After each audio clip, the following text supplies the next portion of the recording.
Is your house a mess? Is your life a mess? Are you so tired and burned out that you just can't even deal with it? You want to get your act together, to get organized, and you just can't. I got you. Let's talk.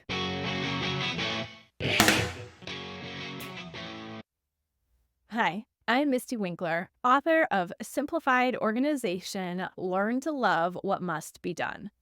In my book, I share my de-slobification story, how I went from being a poor housekeeper who tried to get away with as little effort as possible at home to being a joyful homemaker. Joyful even when the house is not all that I would like it to be. Part of the secret I want to share with you today is hidden right there. Grab a basket of laundry to fold and let's dig in. Are you tired? Feeling like a failure, perhaps? Not sure what to do, but there are a million next things to do that really should have been done yesterday? I hear it every day from ladies joining Convivial Circle. They are on the brink or past the brink of burnout. I've been there too.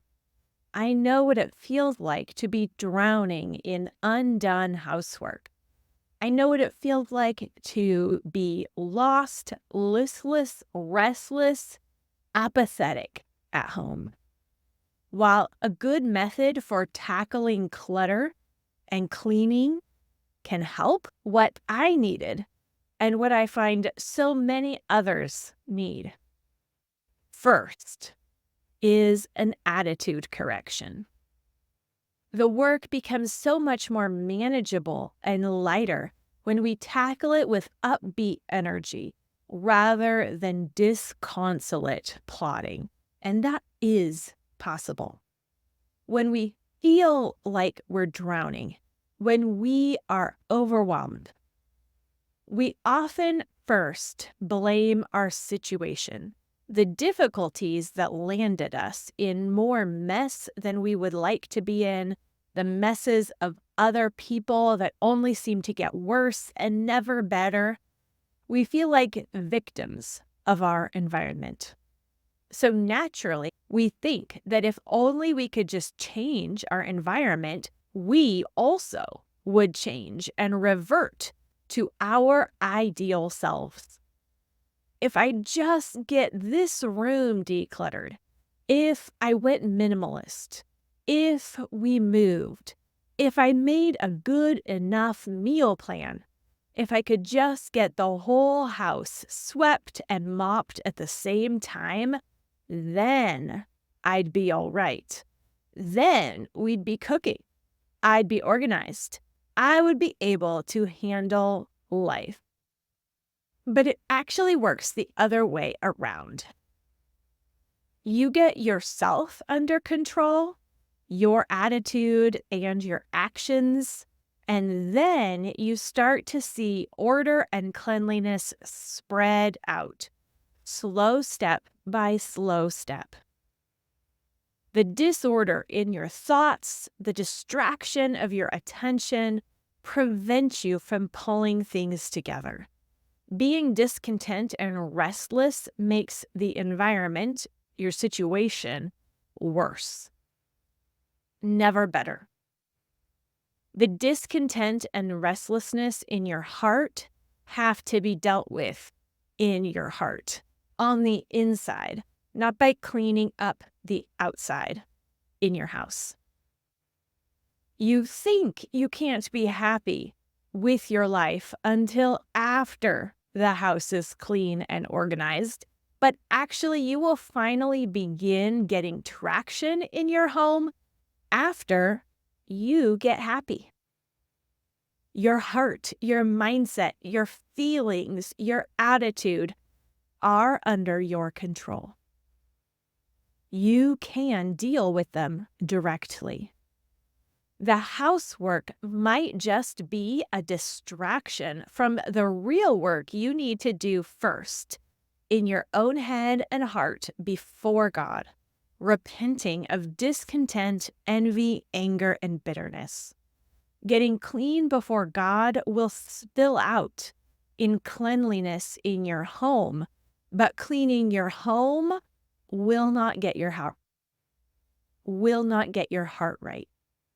In the next episode of this series, I'm going to be covering my 2 secret weapons that have helped hundreds of women change their attitudes in their home, with their families, and even about their chores.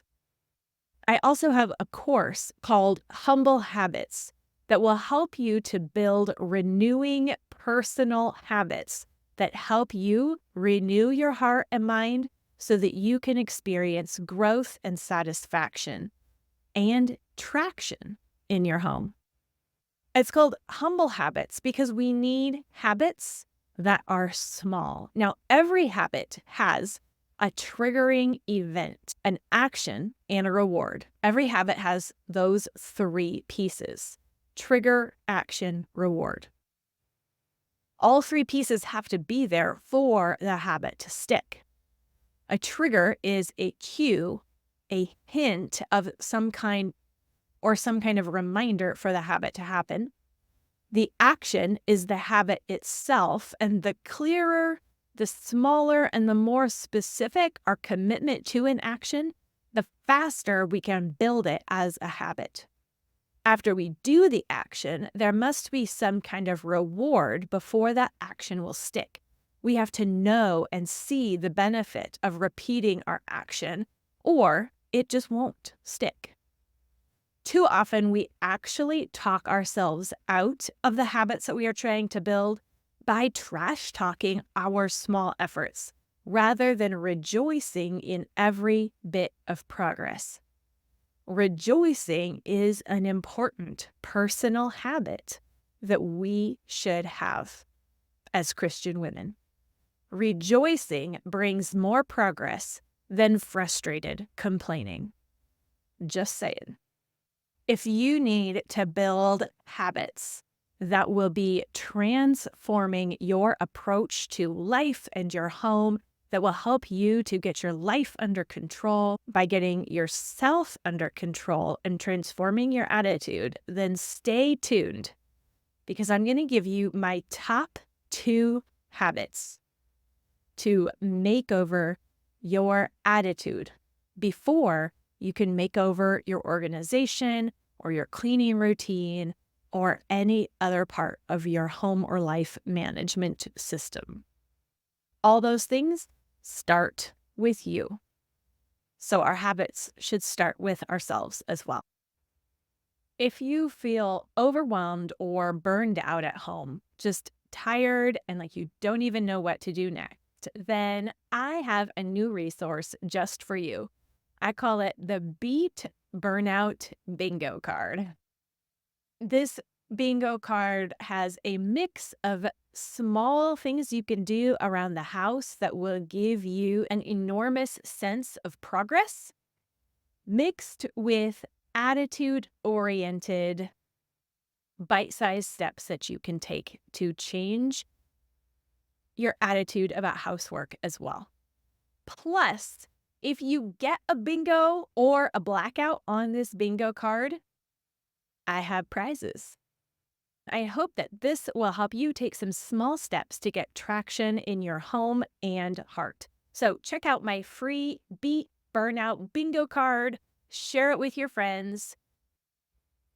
Go to simplyconvivial.com/bingo to get this free resource. And then subscribe, stay tuned, because in our next episode, I'll share my secret weapons for beating a bad attitude right here on Simply Convivial.